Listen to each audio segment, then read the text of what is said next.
Un verre de chartreuse? Richard? Non, non, merci Isabelle. Oh, oh, ce sourire de conquérant.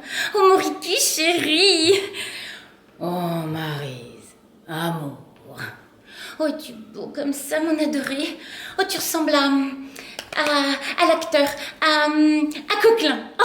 Oh, Raymond, Raymond, mais venez voir Coquelin. Oui, très joli. Enfin, mes amis, devant Monsieur Zambeau. Oh, pardon, Monsieur Zambeau.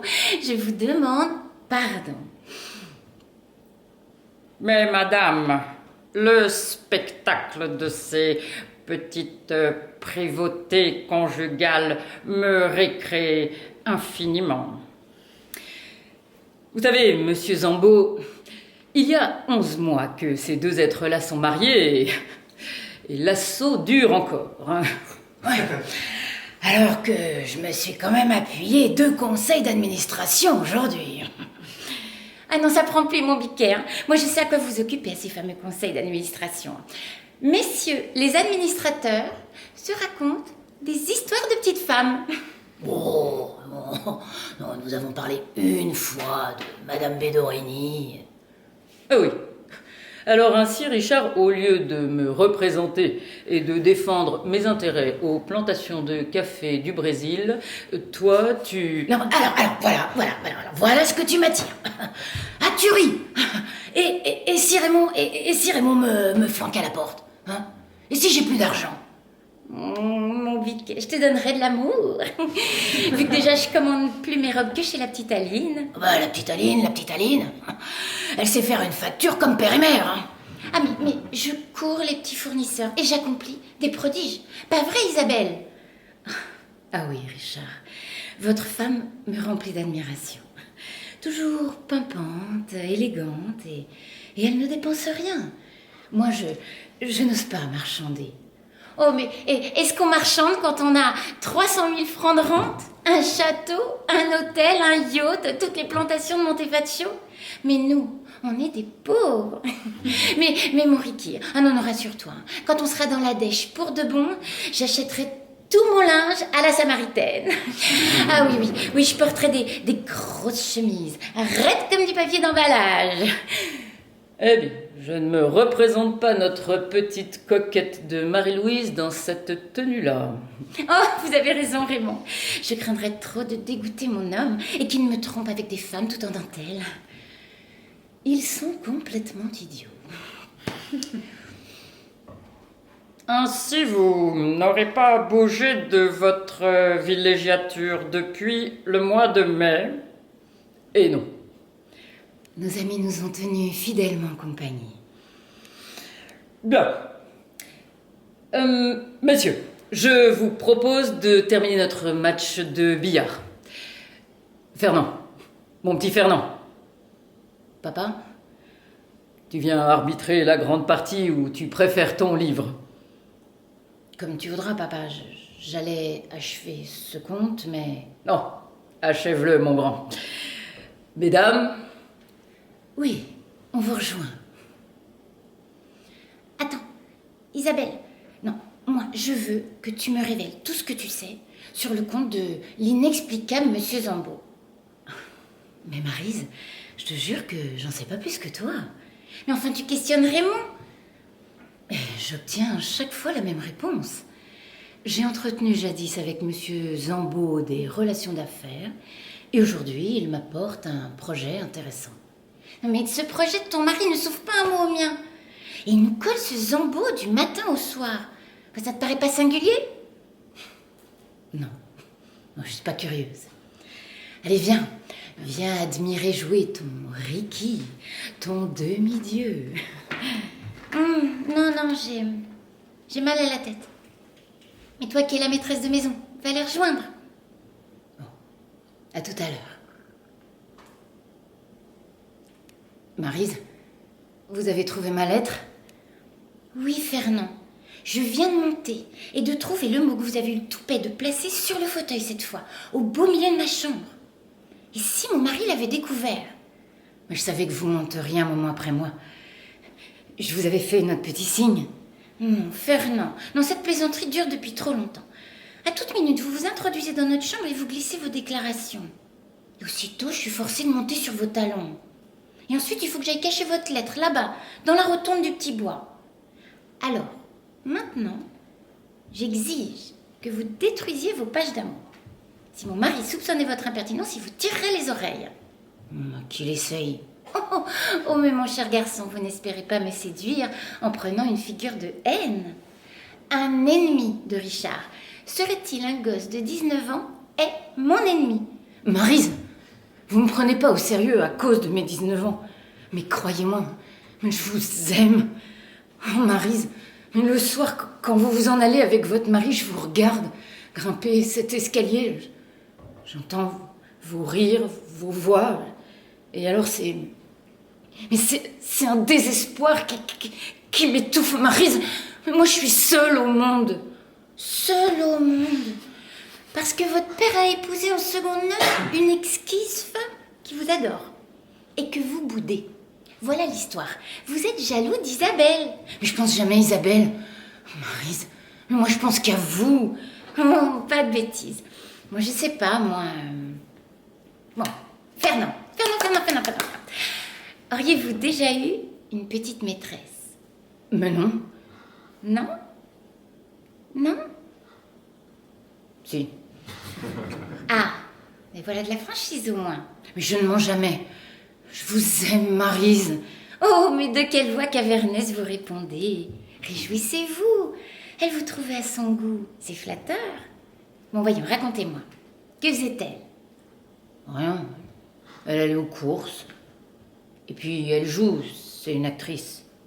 Eh bien, Fernand, je désire que vous deveniez très amoureux de cette jolie actrice. Mais quand je suis avec elle, moi, je me sens plus triste encore.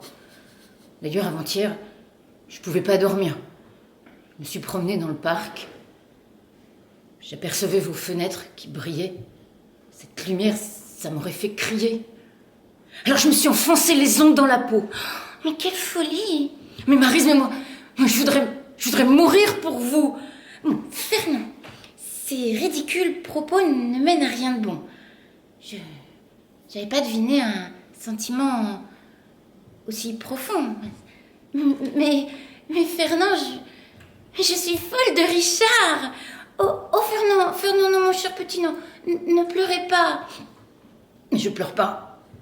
J'obéis. Je vais déchirer les lettres dans la rotonde. Seulement ensuite, je m'assoirai sur le banc et je vous attendrai. Venez. Non, Fernand, je n'irai pas. Je vous en supplie. Je m'assois et je vous attends. Venez, Maryse. À tout à l'heure. Non, Fernand. Si. À tout à l'heure. Oh, ben... Oh, Ricky. Match fini? Fini. Pourquoi pas paru, vous? Flemme. Bavarder avec Fernand. Donner bise? Bise demandée. Ah, Raymond. Jeunes gens, j'ai besoin de vous pour une communication urgente. Isabelle, viens. Alors, ou je m'abuse fort, ou la personnalité de Monsieur Zambo, qui m'est resté au billard, ne laissez pas que de vous paraître énigmatique. Eh bien, j'admire profondément votre perspicacité. Car Monsieur Zambo ne s'est jamais occupé d'affaires financières, et bien mieux, il y a 8 jours, je ne le connaissais même pas de nom. Et puisqu'il s'agit de son nom, j'ajoute que Monsieur Zambo ne s'appelle pas Monsieur Zambo. Mais enfin, Raymond, mais pourquoi ce mystère? Mes chers amis, mon premier soin sera de vous demander pardon. Nous n'avons jamais eu de secrets les uns pour les autres. Maryse et Isabelle ont grandi ensemble. Richard et moi, nous sommes de chers vieux copains de 20 ans.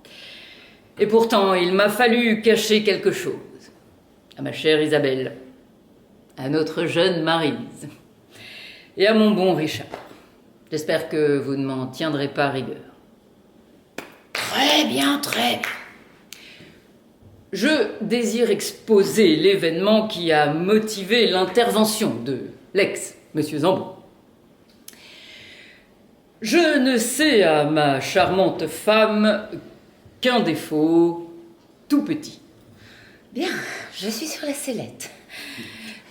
Ma chérie, entre nous, tu es effroyablement dépensière. Soit.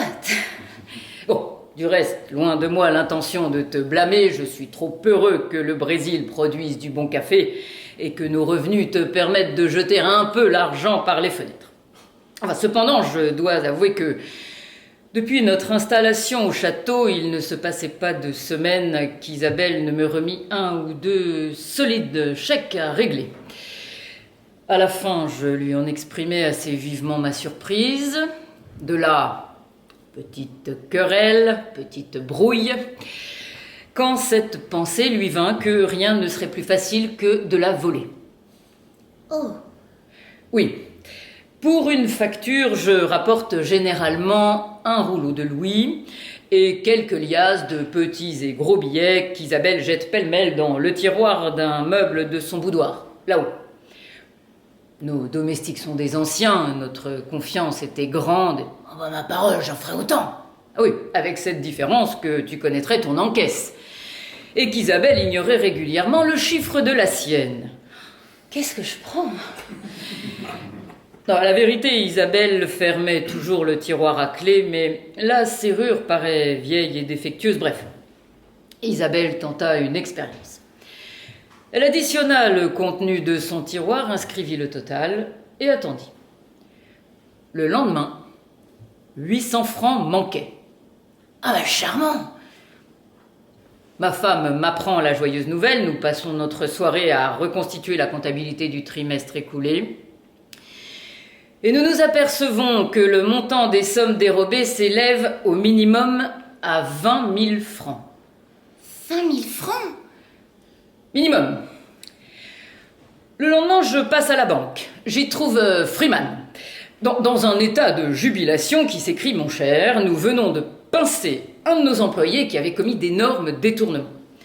Un certain monsieur Gondouin a démasqué et fait coffrer l'escroc. Et qui est-ce, ce Gondouin? Un policier? Un ancien juge d'instruction.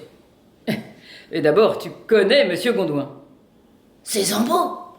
Ou plutôt, Zambo, c'est Gondouin. Alors sur le champ, je lui dis: monsieur, je vous apporte une affaire.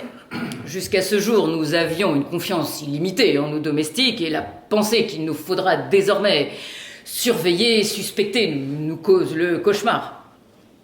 Et Gondouin me déclara simplement: l'enquête sera courte, dans 8 jours, je vous indiquerai le coupable. Parfait.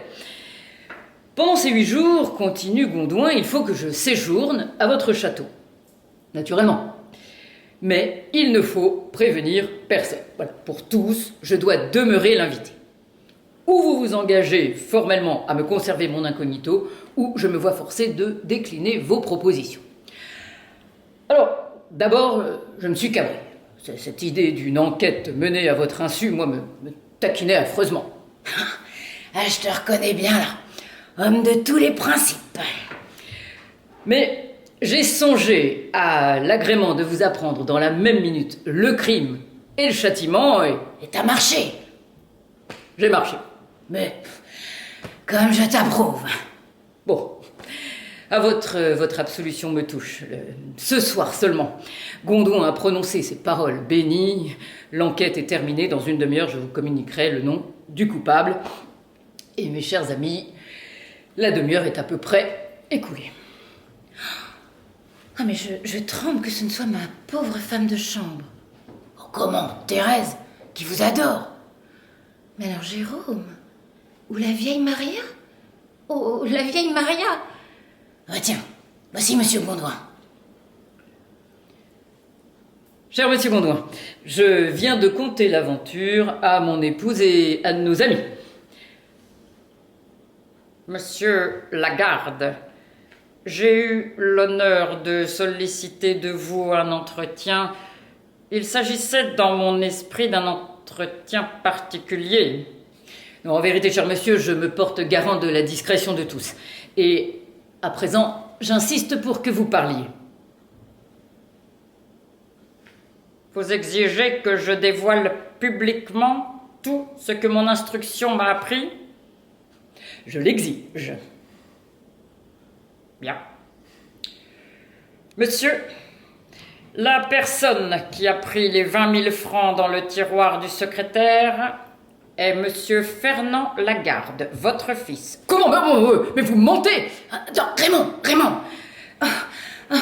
Monsieur Gourdouin, non, pour nous qui connaissons Fernand, une pareille supposition est inacceptable. Ah oui, non, là, nous ne nous y arrêtons pas une seconde. Ah oui, vous vous êtes trompé, monsieur Gourdouin. Mesdames, vous êtes témoins de mes efforts pour épargner à Monsieur Lagarde. Oh non, mais peu m'importe que vous ayez accusé ce garçon, la droiture, la loyauté même devant ma femme et mes amis. Enfin, vous le voyez, tout le monde se moque de vous. Monsieur Lagarde, j'ai rempli consciencieusement la mission que vous m'aviez confiée. Je comptais vous en faire un rapport fidèle et administrer la preuve. Oui, bon, vous avez raison. Cette violence n'est pas dans mon caractère. Monsieur Gourdouin, veuillez m'excuser et vous expliquer. Je me charge de vous réfuter ensuite. Je vous prie d'abord de ne pas perdre de vue que l'étage du boudoir, qui ne comprend que vos appartements et ceux de monsieur et madame voisins, est peu propice aux expéditions clandestines. Oui, bon, dépêchons, là, je tiens pour certain qu'aucun étranger n'a pu pénétrer dans ce boudoir à notre insu. Enfin, c'est cela que vous vouliez démontrer? Monsieur, je vous serais reconnaissant de répondre à quelques questions. Primo, l'humeur de monsieur Fernand ne s'est-elle pas assombrie, notablement? Fernand a toujours été un petit être réservé. Son caractère ne s'est pas assombri depuis votre mariage? Enfin, franchement, mais quel rapport? C'est la vérité, monsieur Gourdouin. Notre Fernand, qui chérit son papa, avait d'abord envisagé sans plaisir notre union. Mais une détente s'est manifestée. Et voici que cet été, monsieur Fernand redevient taciturne. Paraît la proie de préoccupations. Vous l'avez remarqué? Oui. Saviez-vous que monsieur votre fils entretint une liaison avec une demi-mondaine qui mène grand train? Quelle est cette histoire? Mademoiselle Jessie Arnold. Elle habite un petit hôtel rue de Prony. Non, alors plaisanterie, mon fils n'a pas de maîtresse. Non mais, et quand il en aurait une? Qu'est-ce que cela prouverait? Savez-vous que monsieur votre fils fréquente les champs de course? Il aime ce sport. Saviez-vous qu'il joua? Il risque parfois 10 francs. Jeudi, il a parié à 2 reprises 1000 francs. Alors cela, je le nie. Il a mis dans la 4e course 1000 francs, bureau A2, sur un animal appelé Cachemire. C'est faux. Et 1000 francs dans la dernière course, bureau A1, sur un animal nommé Gagne Toujours. Non, je le nie. Je le nie. Monsieur, un de mes agents a suivi monsieur Fernand pas à pas. Pardon, votre homme ne vous a-t-il pas signalé d'autres paris? Un seul. Insignifiant dans la 2e course. 20 francs. Eh ben, c'est clair. Lorsque Fernand misait 1 louis, il jouait son propre argent, et lorsqu'il misait plus, il faisait une commission pour quelqu'un. Oui, c'est possible. Messieurs, je n'apporte pas des hypothèses, moi. J'apporte des faits. Quel motif monsieur votre fils peut-il avoir de monter à l'étage du boudoir? Aucun motif. On n'a jamais vu Fernand là-haut. Pourtant, monsieur Fernand a visité un grand nombre de fois le fameux étage, et de préférence aux heures où il risquait le moins d'être surpris. Madame Lagarde, vous est-il arrivé de rencontrer monsieur Fernand dans le boudoir ou sur l'escalier qui mène à ce boudoir? Eh bien, parle donc. Il me semble que j'ai croisé Fernand sur l'escalier. Oui, 4 ou 5 fois. Pas davantage? Peut-être 5 ou 6 fois, je ne me rappelle vraiment pas. Non, mais, et tu ne l'as pas questionné? En fait, tu devais être surprise de le voir, là. Sur le moment. Et encore. Oh, extraordinaire. Et vous, Madame Voisin? Eh bien, oui, j'ai aperçu Fernand de ce côté, mais rarement. Non, et vous non plus, Maryse, vous ne vous êtes pas étonnée? Pas un instant. Pourquoi? Bon, somme toute, moi, je ne constate que des coïncidences. Assez troublantes, je le concède. Mais mon fils se justifiera d'un mot. Si vous ne possédez rien de plus précis... Monsieur, j'ai accusé formellement, donc je possède une preuve. Je vous avais demandé, monsieur Lagarde, une provision de 2000 francs en billets. À peine le déjeuner terminé, j'ai enfermé la somme entière dans le fameux tiroir dont vous m'aviez confié la clé. Au cours de l'après-midi, monsieur Fernand n'est pas monté. Après le dîner, je retourne au boudoir et je constate que pas un centime ne manque. Je redescends. Alors, il se passe ceci. Monsieur Fernand pose son journal, se lève, sort, se glisse le long de la galerie, jette autour de lui des regards inquiets au bas de l'escalier, puis monte sur la pointe des pieds. Au bout de quelques minutes, le voici de retour parmi nous. Là-dessus, Madame Maryse Voisin s'absente à son tour. Elle prend l'escalier et gagne sa chambre. Les domestiques servent le café et presque en même temps, Madame Voisin rentre. Elle porte ce fichu de dentelle dont elle s'est parée dans sa chambre. Vous voyez que je ne néglige rien. Avant de disputer notre match de billard, je m'évade de nouveau. Pour la 3e fois, j'ouvre le tiroir. 450 francs viennent d'être volés. Je déclare à monsieur Lagarde que mon enquête est close. En résumé, monsieur, à 9h05, le tiroir du secrétaire contenait 2000 francs. À 10h10, il n'en contenait plus que 1550. Dans l'intervalle, 3 personnes exclusivement ont pu commettre l'acte délictueux. Madame Voisin, monsieur Fernand et moi-même. Ne nous occupons pas de moi. Il convient également de mettre hors de cause Madame Voisin, que mon instruction n'a pas épargné plus que les autres. Vous êtes documenté, comme je le suis, sur les bizarreries de caractère de monsieur votre fils, sur sa conduite, sur ses dépenses suspectes, sur ses excursions insolites. Concluez. J'ai fini.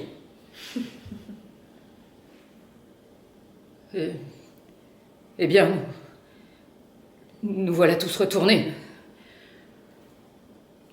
Que faire? Informer au plus tôt Fernand des accusations qui pèsent sur lui. Évidemment, mais qui se chargera de cette commission? Toi. Ah non, à aucun prix.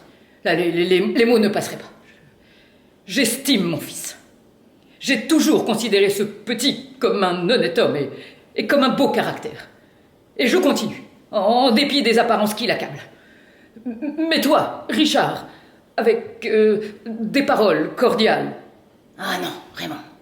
Non, je refuse. Depuis son accès de neurasthénie, Fernand me témoigne une hostilité marquée. Je t'assure qu'entamée par moi, la conversation n'aboutirait pas. Je me proposerais seulement... Bon, et si je parlais à Fernand? Nous sommes très copains. Mais que lui diriez-vous, Maryse? La vérité. À brûle-pourpoint? Mais non. Bon, allez, j'y vais. Pas de brusquerie. Maryse! Non, soyez tranquille. Oh. Ah, ce petit. Non, mais jamais je n'avais douté de son cœur. Nous étions si tendres, si francs. Et maintenant... Ah non, non, non, non, non. Ah, monsieur Gondouin, vous voyez un père au tourment. Je compatis, monsieur. Ce jeune homme traverse des temps troublés. Mais pour des aveux, je blâme énergiquement la tactique adoptée. Et que nous auriez-vous conseillé? De me laisser jusqu'au bout la direction de cette enquête. Je ne réclamais plus que 5 minutes et moi j'obtenais des aveux par les grands moyens. La violence? Que non. Je n'eusse souhaité qu'une brève conversation avec monsieur votre fils. Mais à présent, l'éveil est donné. Ah ben voici Maryse. Je ne vois pas. Il n'est pas dans le parc. Il doit être remonté chez lui. Sa chambre est éclairée. Monsieur Lagarde, puisque toute chose reste en l'état, voulez-vous me donner l'autorisation d'interroger votre fils à ma manière? Soit, je vais le faire appeler.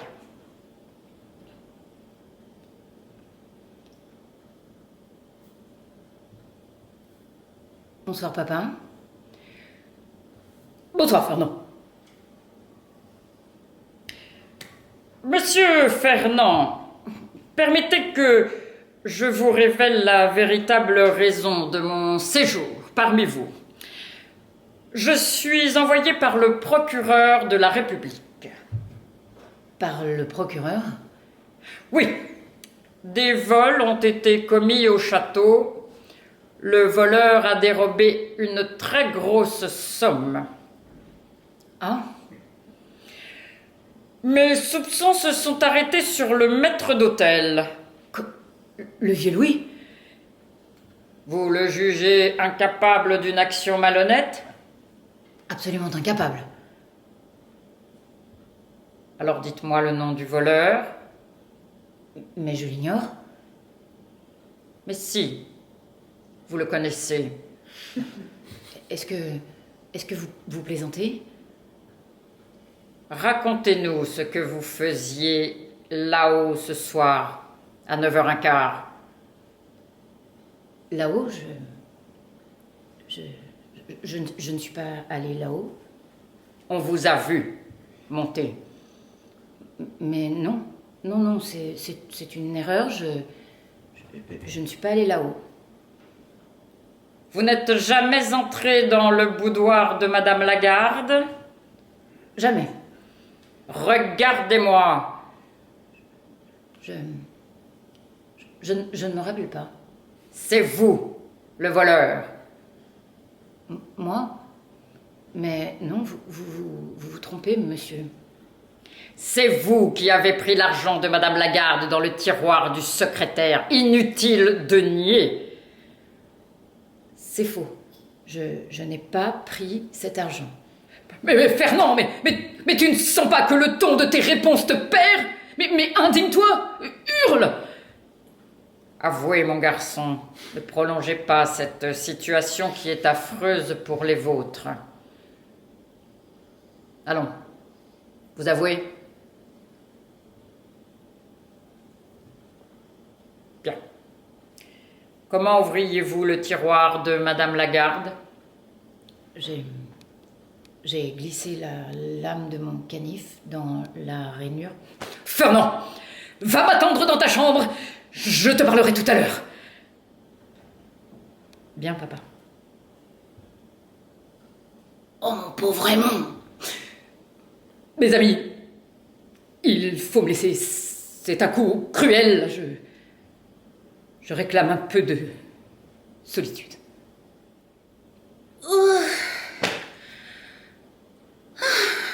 Enfin dans notre chambre, Moriki.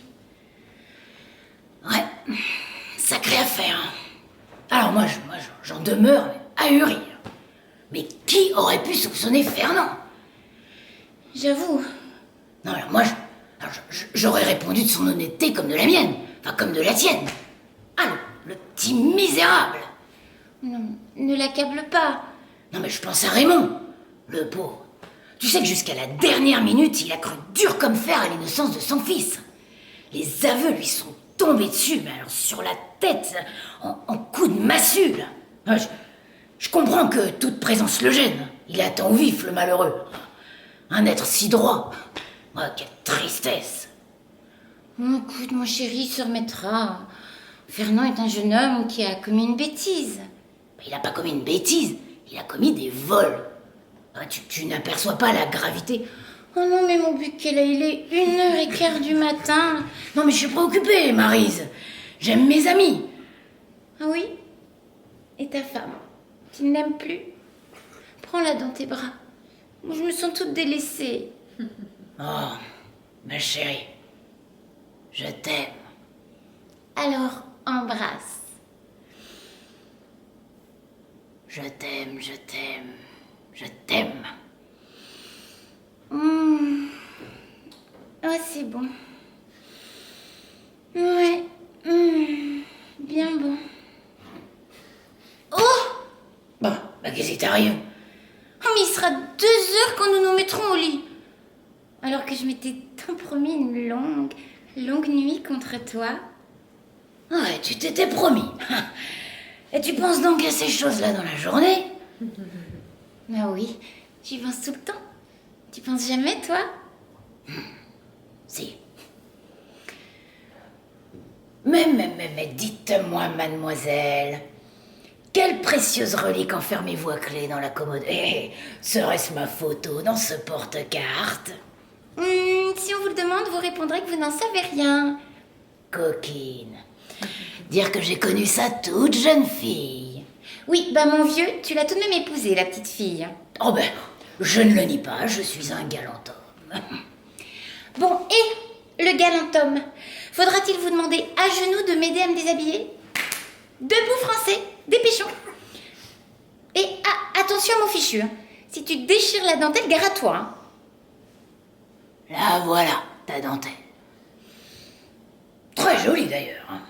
Mais tu te ruines, ma fille.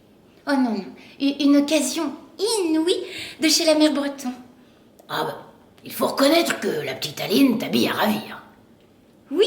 Oh, elle se procure tous les modèles de plus grands couturiers. Eh ben, t'es dans les nuages. Hein. À quoi penses-tu, mon beau? Toujours à Fernand, toujours à l'affaire. Oui. Le ton de Fernand, de ses aveux, me revient. Là, ce petit c'est si mal défendu, ça t'a pas frappé?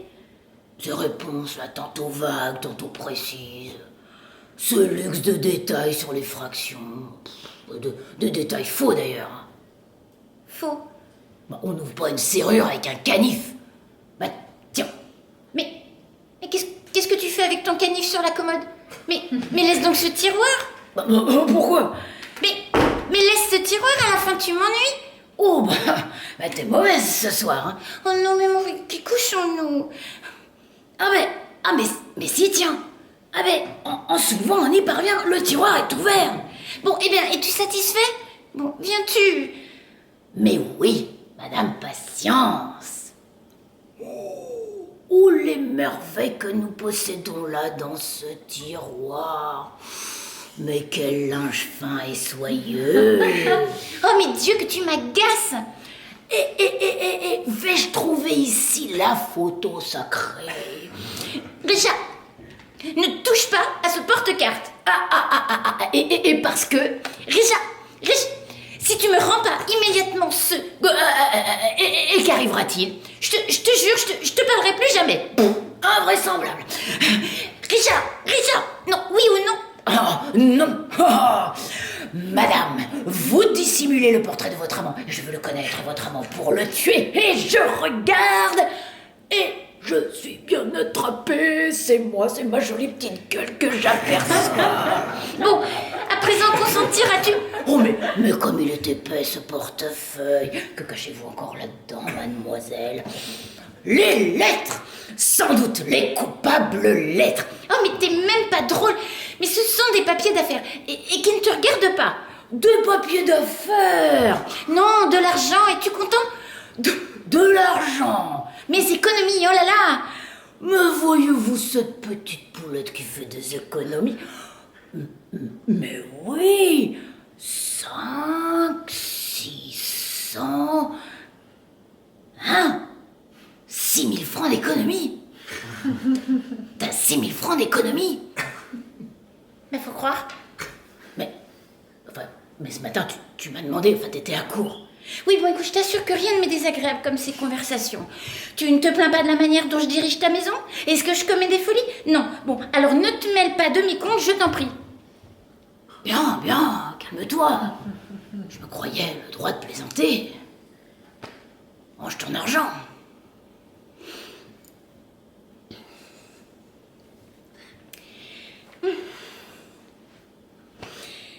Plairait-il maintenant à monseigneur et maître que nous nous dévêtions? Évidemment. Je passe dans le cabinet de toilette. Maryse, viens ici une minute. Qu'est-ce qu'il y a? Je t'ai appelé, maintenant je te demande de m'accorder une minute, c'est clair? Oh, mais tu m'effraies, Richard. Que signifie cette colère? Maryse, depuis notre mariage entre nous, rien d'obscur, rien de vilain. Enfin, du moins je me suis plus à l'imaginer. Et aujourd'hui, tu doutes? Ma chère femme, je désire que tu m'expliques bien vite comment cette somme se trouve en ta possession. Oh, mais tu recommences! Non, je recommence pas, je commence. Réponds-moi. Mais mon pauvre loup, j'ai économisé en marchandant. Non. Déjà, ton ingéniosité nous émerveillait tous. Sans dépasser nos revenus qui sont relativement modestes, tu accomplis le tour de force de te montrer aussi élégante que les plus riches. J'admets ce grand luxe à peu de frais. Bien, merci. Mais je n'admets pas et ton luxe et un prélèvement de 6 000 francs en moins d'une année. Là, le tour de force deviendrait un miracle et moi je ne crois pas au miracle. Alors explique-toi sur le champ, formule une réponse précise et délivre-moi d'une obsession. Eh bien, mes 6 000 francs ne constituent pas exactement des économies. En fait, je dois le montant de leur facture à certains fournisseurs. Je les ai remis à plus tard. Tu saisis? À peu près. Alors, en me répondant que tu avais amassé cette réserve sou par sou à force d'épargne, tu disais pas la vérité. Non. Et maintenant, tu la dis pas davantage. Comment? Tu inventes ces dettes. Oh non, mais mon petit Richard, moi j'en peux plus. Hein. Demain, si tu veux, je justifierai centime par centime. Non, je suis plus pressé que toi, là. Ah, j'aurais préféré une grande révolte à ces offres de te disculper demain. Mais je cherche pas à me disculper. Enfin, que me veux-tu à la fin? Ma petite Maryse, nous sommes ainsi faits que nous accueillons sans les vérifier les affirmations des êtres qui nous sont chers. Isabelle et Raymond te tiennent pour une jeune sœur et à leurs oreilles ta parole sonne comme la vérité même. À plus forte raison, moi, qui t'aime d'amour, je te donnais toute ma foi. Non, Richard, s'il te plaît. Mais parfois, là, un détail, une invraisemblance entre mille nous éveille, là, tout à coup. Là. C'est douloureux. Non, mais je rêve, là, à cause de cette misérable tirelire.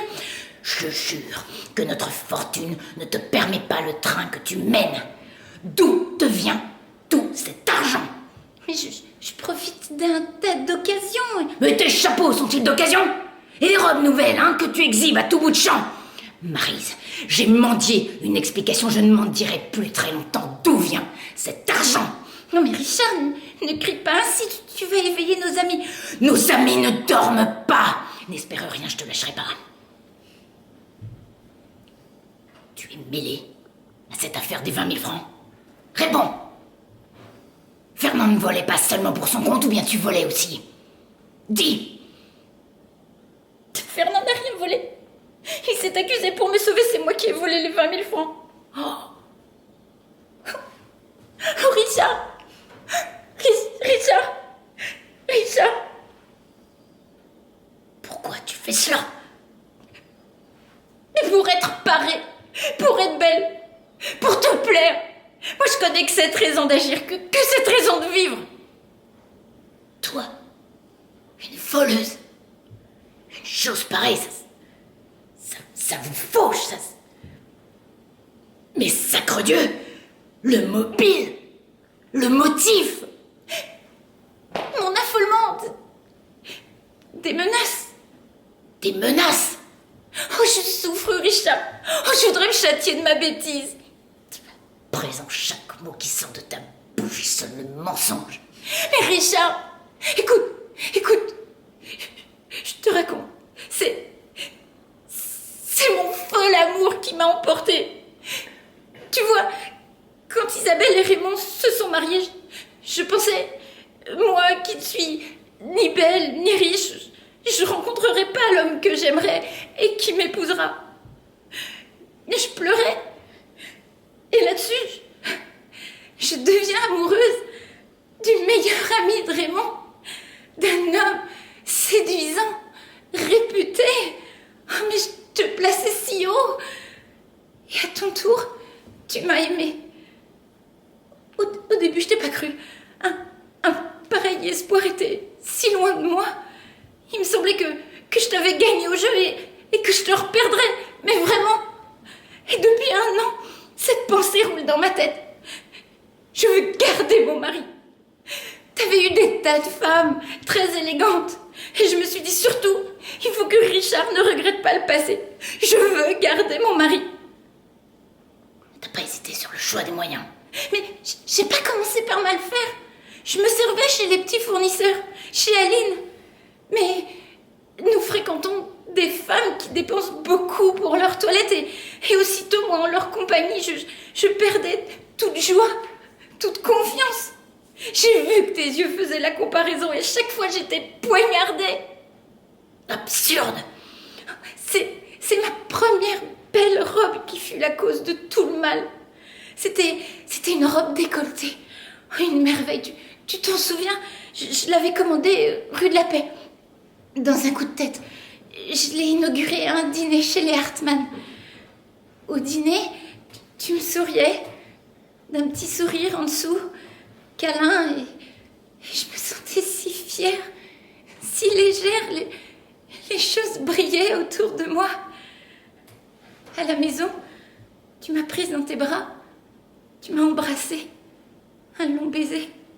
Et t'as murmuré: petite Maryse, ton mari t'admire. Ah, vois-tu, un compliment pour une femme amoureuse, c'est une chaleur qui descend, c'est du vertige, c'est du vin, on est grise. Et moi, j'étais perdue. À dater de ce soir-là, j'ai plus voulu que les grands couturiers, que des toilettes très chères, de très beaux dessous, des chapeaux hors de prix. Ça devenait un besoin. Ça s'étendait sans cesse. Et les dettes grossissaient. Un matin, Aline me relance et je lui révèle mes ennuis. Et tout de suite, elle me propose de me tirer d'embarras. Elle connaît une lingère, Madame Breton, qui prendra à son compte toutes mes notes. Je lui paierai des intérêts et toutes deux m'enverront, pour la vraisemblance, des factures très raisonnables. Ah, les canailles. Je devais les rembourser à ma guise. Mais elles commencèrent à me harceler. Mais pourquoi ne pas t'être jeté dans mes bras Mais je sais pas. Tu t'es plaint de la bourse, de la baisse et... Enfin, je sais plus. Je sais seulement que...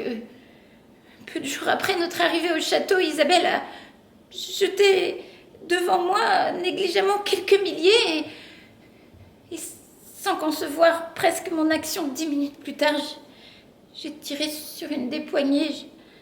Le tiroir a résisté. Il y avait un coupe-papier qui traînait sur la table et...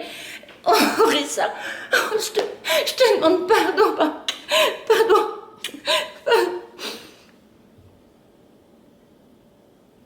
Bien. Où vas-tu? Annoncer à ce pauvre Raymond qu'il peut dormir en paix. Et que c'est moi qui ne le peux plus. Quoi? Tout de suite? Et de quel droit laisserais-je ces pauvres gens 1 heure de plus dans l'affliction? Non mais, accorde-moi encore quelques minutes. Non, Marie-Louise, épargne mes nerfs. Il est urgent que je me libère. Que je nous libère. Richard, quelles sont tes intentions? Tu me gardes? Mais quel enfantillage. D'abord, je te considère comme responsable qu'à demi. Maintenant, Richard, ce pardon méprisant que tu me jettes, oui, méprisant. Ce pardon méprisant, ce sera aussi celui de nos amis. Une révélation disloquera cette intimité et tu m'en voudras cruellement. Cherchons ensemble s'il existe un moyen de ne pas saccager l'avenir en conciliant. Mais tu comptes me proposer de garder le silence? Bah, tu perds ta salive, ma petite. Et tu pousses l'inconscience un peu loin. Tu feras pas de moi ton complice. Nous sommes pas de la même espèce, tâche de t'en souvenir. Mais toi, tu m'outrages inutilement. Pourquoi me soufflais-tu de ta supériorité? Je le sais, que tu es plus honnête, et plus fort, et plus intelligent, et plus noble que moi. Je t'aime à l'idolâtrie. Mais malgré tout, j'ai bien le droit de tenir à mon bonheur, de le défendre. Richard, quand tu m'auras dénoncé, tu sauras qu'ils savent, et que ton amour sera souillé. J'y peux rien. Non! Mais ce serait l'enfer de te voir me haïr. Tu m'aimes, Richard, et tu souffres déjà. Depuis 1 heure, tu luttes contre les larmes. Tu l'avoueras jamais. Je connais ton orgueil. Et si cela était? Viens dans notre lit. Nous pleurons ensemble. Je te tiendrai contre moi. Je sentirai tes larmes couler sur mes yeux, sur mes lèvres, sur mon corps. Mais ne leur dis rien. Mais que me demandes-tu? De garder l'argent de Raymond? Oh non, t'es fou. Tu rembourseras Raymond jusqu'au dernier sou. Je comprends plus, Maryse. Mais c'est tout simple. Tu gères la fortune de Raymond. Et à son insu, tu lui rendras les 21 500 francs. C'est insensé. Mais pourquoi? Pas besoin d'être sorcier pour glisser une somme par-ci, par-là. T'imagineras bien un truc. À la fin de la semaine, nous quittons le château. D'ici là, nous calmerons Raymond. Un père ne cherche que les motifs de pardonner. D'ici 2 ou 3 jours, le souvenir de cette algarade n'existera plus. Non, Maryse. Et tiens, quand la restitution sera complète, si une confession doit soulager ta conscience, eh ben libre à toi. Ma faute paraîtra moins grave à ce moment-là, moins laide. Mais où nous as-tu menés? Criminel. Et oui, criminel, par amour. C'est que je t'appartiens. Moi, je me serais vendue pour une caresse de toi. Tais-toi. Ricky, et moi, je suis ta servante. Si tu m'ordonnes de tuer, je tuerai. Si tu m'ordonnes de mourir, je me tuerai. Exige, humilie-moi, c'est si voluptueux d'être asservi à ce point, mon amour. Viens. Ah, ça, mais je deviens gâteux, moi. Pourquoi Fernand s'est-il accusé? Pourquoi prend-il ta faute à son compte? Parce que je lui ai demandé. Tu le lui as demandé? Mais quand? Dans le parc, lorsque je suis allée à sa recherche. Ah bon? Si vous étiez concerné? Oui. Mais t'étais donc sûr de rejoindre Fernand? Et de son obéissance? Parce que tu t'es absenté que quelques minutes. Je me suis adressée à Fernand parce qu'il me faisait la cour. Ah tiens! Une cour de gamins, tu le devines. Depuis longtemps? Depuis le début de notre villégiature. Mais tu m'as pas averti! Oh, cet enfant paraissait pas bien dangereux. D'ailleurs, je ne redoute aucune tentation. Moi, je t'aime. Ouais, tu m'aimes. Mais pendant 4 mois, tu as toléré que... Non, j'aurais dû le rabrouer plus tôt. Ah, tu l'as donc rabroué? Oui, ce soir même. Ce soir! Ah bah pas bien sévèrement, j'imagine, puisque 2 heures après, tu réclamais de lui un dévouement formidable. À ta prière, ce garçon, la fierté même, se reconnaît publiquement coupable d'une indignité qu'il n'a pas commise. C'est héroïque. C'est sublime. C'est curieux. Non, j'ai abusé de sa générosité. Je devinais chez Fernand un sentiment profond. Bah, à la seconde, tu parlais des sentiments d'un collégien. Mais ne tente pas de me faire trébucher dans mes mots. Je dis la vérité, Richard. Oh, bah, profitons de cette veine. Et si Fernand ne volait pas, alors pourquoi montait-il sans cesse à nos appartements? Il montait pour cacher des lettres qui m'étaient destinées. Correspondiez? Mais grand Nigo, j'ai jamais écrit une seule ligne. Si t'avais pu les lire, ces lettres, tu comprendrais. Ah oui, parce que bien entendu, aucune ne subsiste. Non, je les ai rendues à Fernand pour qu'il les détruise. Tu les as rendus à Fernand. Ben, j'y suis. Ce soir, sans doute. Parfaitement, ce soir. Crudine, est-ce que t'as fini de te moquer de moi? Non mais Richard, tu plaisantes. Ah, va-t'en là. Tu m'empaumeras pas deux fois, hein. Mais que supposes-tu à la fin? Mais je ne suppose plus. J'ai eu 18 ans, ma petite, hein, moi aussi, comme ce chérubin. Moi aussi, je me suis glissé dans des chambres. Moi aussi, je me serais immolé. Richard, prends garde, tu regretteras. Mais je ne regrette rien. Je suis ravie de te voir tel que tu es. Tu n'appliquais pas ta ruse uniquement accroche d'un tiroir. Tu me trompais aussi. Imbécile! Me quitte ces airs d'amoureuse révoltée. Je ne marche plus, là. Amoureuse, tu le seras jamais. Une femme dépravée, des sens, oui, du vice, oui. Tais-toi!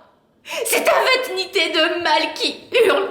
Mais je veux pas que tu te dégrades ainsi. Je veux pas aimer un goujat. C'est entendu, j'ai volé. Crache-moi à la figure, livre-moi, publie ma honte. Mais je t'interdis de salir notre passé. Je te défends de toucher à ça. J'ai assez écouté de tes boniments. Je vais éveiller ton petit monsieur, ma belle, et je vais lui dire 2 mots. Richard, tu sortiras pas de cette chambre. La jalousie t'égare. Place!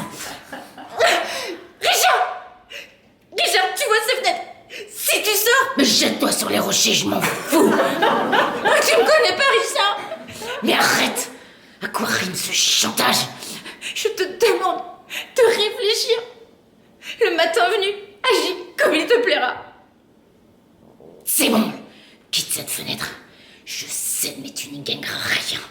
Nous passerons la nuit ainsi, face à face. Garce!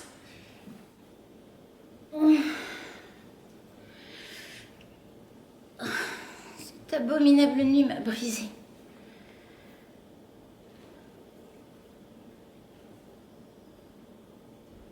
Tu es décidé à ne plus répondre? Je viens de faire prévenir Raymond que je l'attendais ici, dans cette bibliothèque. Dans 5 minutes, j'aurai accompli mon devoir et ensuite je verrai si Monsieur Fernand joue aussi serré que toi. Cette nuit, ta conscience te permettait de me pardonner. Et brusquement, parce que le plus inepte des soupçons traverse ton esprit. Ouais, mettons que seule la jalousie me pousse. Les mots, c'est très joli. Mais aussitôt que j'avais le dos tourné, Fernand se faufilait à tes appartements. Voilà un fait. Chut, Richard, on vient. Richard, je t'aime. Je n'aime que toi. Je te jure que j'ai jamais aimé que toi. Ouais. Isabelle? Bonjour mes amis. Je suis rompue. Cette nuit, vous ne pouvez pas vous imaginer. Mais si. Raymond va descendre, mais je me suis dépêchée. Je tenais à le précéder. Mes enfants, il faut qu'à tout prix, vous détourniez Raymond du parti auquel il s'est arrêté. Quel parti? Hier soir, une crise de désespoir l'a chaviré. Il a sangloté comme un enfant. Ensuite, il s'est rendu auprès de son fils et leur entretien a duré 3 heures. À la fin, Raymond revient, très pâle, avec des gestes, des tics. Au moins 10 fois, il a répété « On m'a changé mon fils, on m'a changé mon fils ». Apparemment, Fernand ne témoignait qu'un très vague repentir et montrait une inconscience effrayante. Alors, Raymond m'a prié de le laisser méditer sur la situation. Au premier jour, il s'est levé. Il m'a annoncé qu'il prenait la décision d'exiler Fernand. De l'exiler? Et où l'enverrait-il? À Rio, ou plus exactement à Montefacio. Et Raymond n'écoute même pas mes prières. Fernand doit partir sur le champ. Il restera là-bas 2 ans jusqu'à sa majorité. Ah. Comment, mais vous ne bondissez pas? Non mais vraiment, mais vous m'ahurissez. Fernand est coupable, j'en conviens, mais sans doute nous ignorons certaines circonstances. Et Raymond, qui se déchire lui-même. Non, moi mes chéris, moi je compte sur vous pour jeter à bas ce projet funeste qui... Ah, Raymond, j'ai dit à nos amis ta résolution. Ma chère femme, tous les motifs qui existent d'incliner vers l'indulgence, mon cœur me les a répétés et répétés cette nuit. Mais je dois préserver l'avenir de mon fils. Mais tu ne tiens pas compte de son passé. Je ne l'oublie pas. Fernand mérita longtemps mon immense confiance et je continue à le prétendre. Mais tu vois... Je vois que mon gamin n'est pas armé pour son métier d'homme. Je vois qu'au premier jupon, il se déshonore. Pendant ma conversation avec lui, je guettais âprement des sanglots, le remords, en vain. Non, croyez-moi, il faut que je mette des lieues entre ce faible gosse, cette fille et les turpitudes de Paris. Dans quelques minutes, Fernand quittera la maison et prendra le train pour Bordeaux. Aubry, mon secrétaire, ne le lâchera pas d'une semelle. Mais Raymond, mais c'est une chose affreuse. Bien moins affreuse que tu l'imagines. On n'en meurt pas, Dieu merci, d'habiter le Brésil. J'y ai passé un tiers de mon existence. Et puis ici, mon petit cours à péril et rien ne m'empêchera d'y arracher. Richard, tu désirais me parler? En effet. Mais... Je n'ai plus rien à te dire. Dans un cas aussi sérieux, un père m'apparaît comme le seul bon juge. Bon, mon vieux, nous nous comprenons. Maintenant, Fernand ignore la mesure prise. Je lui ai donné l'ordre de me rejoindre ici. Il va apprendre mes intentions. Mes chers amis, je vous demande de m'entourer. Je suis assez malheureux et malgré tout, je me méfie un peu de moi-même. Voulez-vous rester? Certainement. Richard, j'étouffe. Mais pourquoi ne pas t'opposer? J'ai mes raisons. Mais c'est atroce. Oh. Fernand. Père, tu m'avais prié de... Oui, Fernand. Nous sommes expliqués, tu n'entendras plus ni semonce, ni reproche. Je veux espérer que le Fernand d'autrefois n'est pas mort tout à fait, et que s'éveille en toi un désir de recouvrer ta propre estime. La vraie réhabilitation consisterait à acquérir par ton travail et à restituer petit à petit la somme dérobée, n'est-ce pas? Oui. Eh bien, je vais te donner le moyen de gagner cet argent. Non, le programme ne te sourira probablement pas, mais en l'acceptant, tu commenceras à te relever, à nos yeux. Tu te destinais à la diplomatie, tu devras renoncer à cette carrière, tu deviendras un industriel comme moi. À dater d'aujourd'hui, tu fais partie de notre maison. J'espère que tu t'initieras vite et que je pourrai te prendre comme associé. Je t'ai réservé un avenir assez enviable encore. Seulement, Fernand, tu accompliras comme tous nos employés un stage au Brésil. Et puisque l'atmosphère de Paris ne te réussit pas à merveille, j'ai décidé que tu t'embarquerais immédiatement. Immédiatement? Mais papa, tu ne... Bon, mon cher garçon, il ne te reste qu'à obéir. Aubry te sera un compagnon fidèle, il t'attend à la gare d'Orléans. La voiture va t'y conduire et ce soir vous coucherez à bord du paquebot qui... Non, mais papa, c'est pas possible. Non, c'est pas vrai. Non, tu vas pas me chasser ainsi. Je ne te chasse pas, Fernand. Tu séjourneras comme il est habituel, 1 an à Montefacio et 1 an à Rio. 2 ans? Non, c'est pas possible. Non, réfléchis encore. C'est tout réfléchi. Ne me force pas à te donner des raisons. Tu m'as causé une grande douleur. Alors, n'y ajoute pas la torture. Papa, je cherche une autre punition, un châtiment. Mon but n'est pas de te châtier. Si je te promets, si je te jure que dans l'avenir, tais-toi. Sépare-toi de nous en gaillard qui s'est ressaisi, qui comprend et qui approuve. Au revoir, mon grand. Mon fils. Mon grand garçon. Deviens et reviens un brave homme. Allons, fais tes adieux.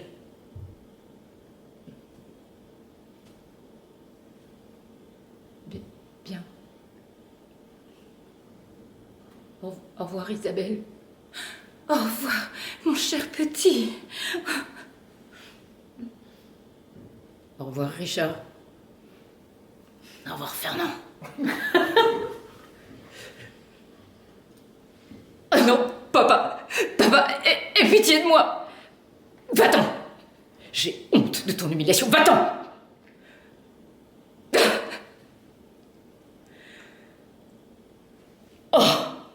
Oh, mes enfants. Oh, nous venons de vivre une heure abominable. Raymond, courez, arrêtez cette voiture, c'est moi qui ai pris l'argent, c'est moi. Hein? Oui, moi seule. Mais courez, Raymond, puisque je vous dis que c'est moi. Quoi? Qu'est-ce qu'elle raconte? La vérité. C'est ma femme qui vous a volé 20 000 francs. Va, rappelle cet enfant. Dépêche-toi, Raymond. Fernand! Richard, m'expliquerez-vous? Oui, Isabelle. Mais d'abord, ménagez-moi, s'il vous plaît, un moment de tête-à-tête avec Maryse. Vous me terrifiez là. Je vous laisse seule. Mais bon, ma petite expérience réussit au-delà de tout espoir. Comment? Oh, ne fais pas l'innocente.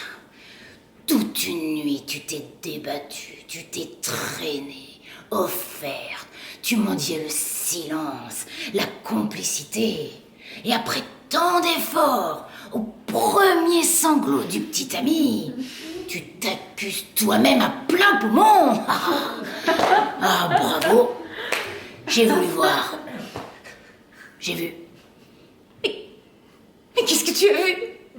J'avais pas deviné que tu te livrais une expérience. Quand Fernand s'est enfui, quand Raymond et Isabelle ont pleuré, j'ai crié pour délivrer le pauvre Fernand. Oui, et j'ai crié aussi pour me délivrer moi-même.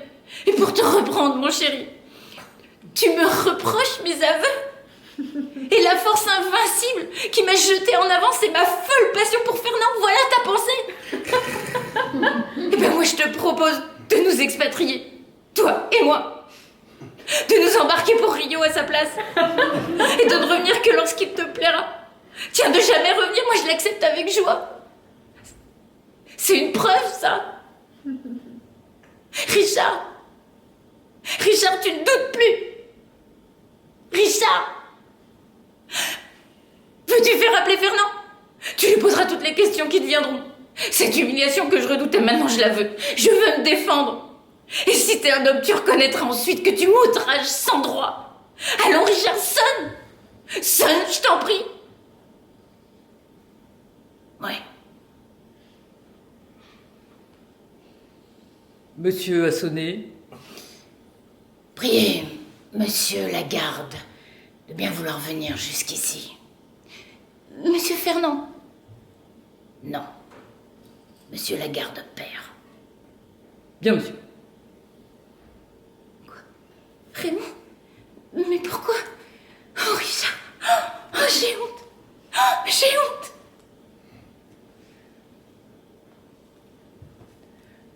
Me voici.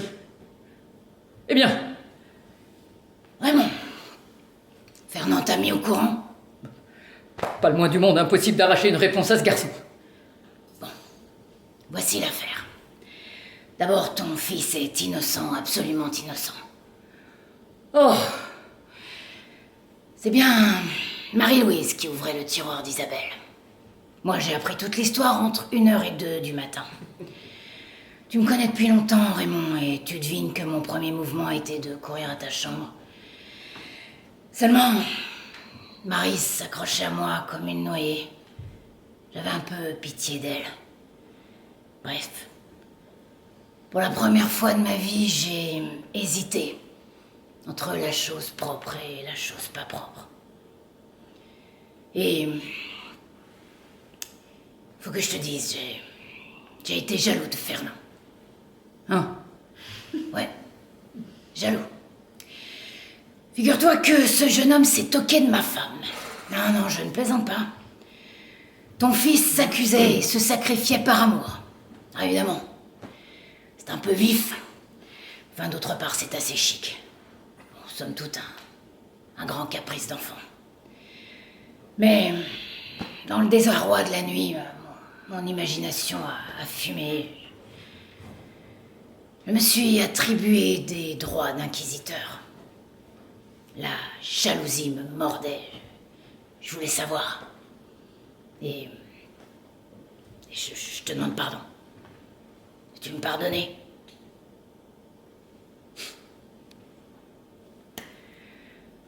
Bon, mon vieux, je te remercie.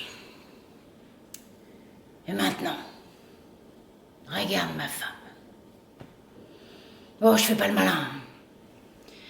Je l'aime plus que je ne le supposais. Elle volait pour se faire jolie. Pour que je la trouve aussi jolie que les autres. Tu comprends? Alors bien sûr, le vol, il n'y a rien de plus bas. Mais elle est passionnée. Et aussi, j'avoue des torts. Nous autres, nous n'enseignons qu'un devoir à nos femmes. Celui de plaire. Lorsqu'elles sont désirables, désirées, c'est nous qui triomphons. Elles le savent bien. Et au lieu de chercher en elles une vraie compagne, je l'ai inconsciemment dressée à la coquetterie. Et enfin, il faut que tu lui pardonnes. Car je l'aime.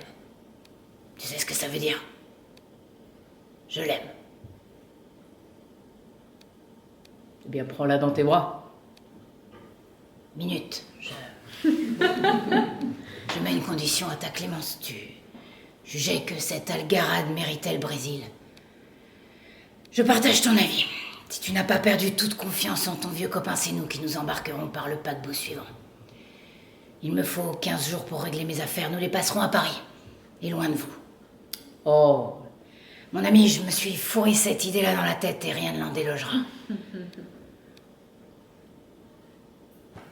alors? Bon, cependant, nous ne pouvons pas disparaître sans revoir Fernand.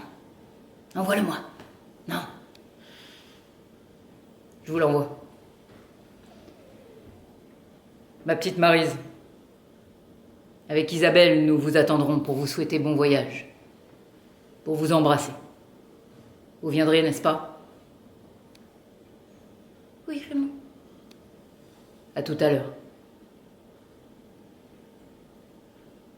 Richard.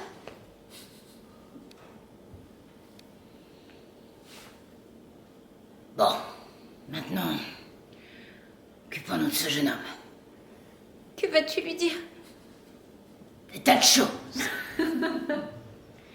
Tu t'es conduit comme un petit galopin et comme un petit héros. Non, je lui dirais que l'heure sérieuse a sonné. Qu'il faut sortir du roman. Tiens, je lui dirais comme Isabelle l'a défendu. En vraie maman et... Ah, Fernand. Me voici. Écoute, Fernand.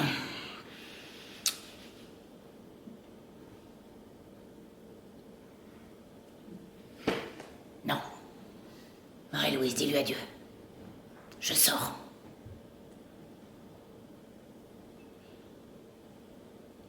Alors, vous partez? Oui, Fernand. Notre exil remplacera le vôtre. Un second voyage de noces n'a rien qui vous déplaise. C'est très bien. Au revoir. Amusez-vous. Oh non, j'ai si peur, Fernand. J'ai peur de vous laisser. J'ai peur d'un malheur. Ah, vous craignez que je ne me tue? Que je n'assombrisse votre lune de miel? Non, rassurez-vous. D'abord, je suis têtue, moi. J'espère toujours. J'attendrai votre retour. Vous mentez. Mais votre voix ne ment pas. Marie, vous partez, je vous perds. Marie, je souffre tant. Mon Fernand, l'heure viendra si vite où vous rirez en songeant que vous vouliez mourir pour la pauvre petite créature misérable que je suis. Vous partez. De grâce, Fernand.